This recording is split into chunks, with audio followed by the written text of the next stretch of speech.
We talk about the difference in previous episodes between private blockchains and public blockchains. The banks and institutions want to operate almost entirely in the private space because they want to manage their own money. They want money to be moved privately as well. They don't want all that information shared. Whether you like it or not, that's just the way it is. And the key distinction here is that they're not defining these settlement assets as cryptos. They are regulated digital cash. And if they do this properly, which I'd imagine they will, these tokenized deposits will actually start to compete with stablecoins. And so you've got tokenized deposits, you've got stablecoins and CBDCs, and then XRP as part of that whole thing. Everybody's trying to get in where they fit in. Each one has a unique nuance to its offering.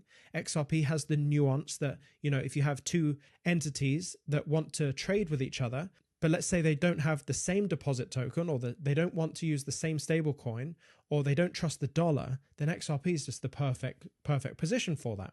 But on the flip side, if you're one bank and bank A is moving a tokenized deposit and bank B wants that specific type of tokenized deposit or works in that way, then they'll just do it themselves and settle it together. We have to understand this is an ecosystem. This is a segmented world of payments. XRP fits in specific locations, but so does these tokenized deposit tokens. So do stable coins. And we're seeing this take place just in these news stories, right? You got in Brazil, they're thinking, USDT. In Latin America, they're trusting USDT specifically, right? As they've gone into that partnership with Tether. Then you've got HSBC in the US and the UAE who are saying, actually, we could do this with our own tokenized deposit tokens. And then you'll have the likes of Japan, for example, that XRP, XRP is perfect for what we want. It is going to be a shared environment. So we can see that commercial banks are taking dead aim at stable coins as a competitor. We can clearly see that HSBC sees programmable money as a strategic edge.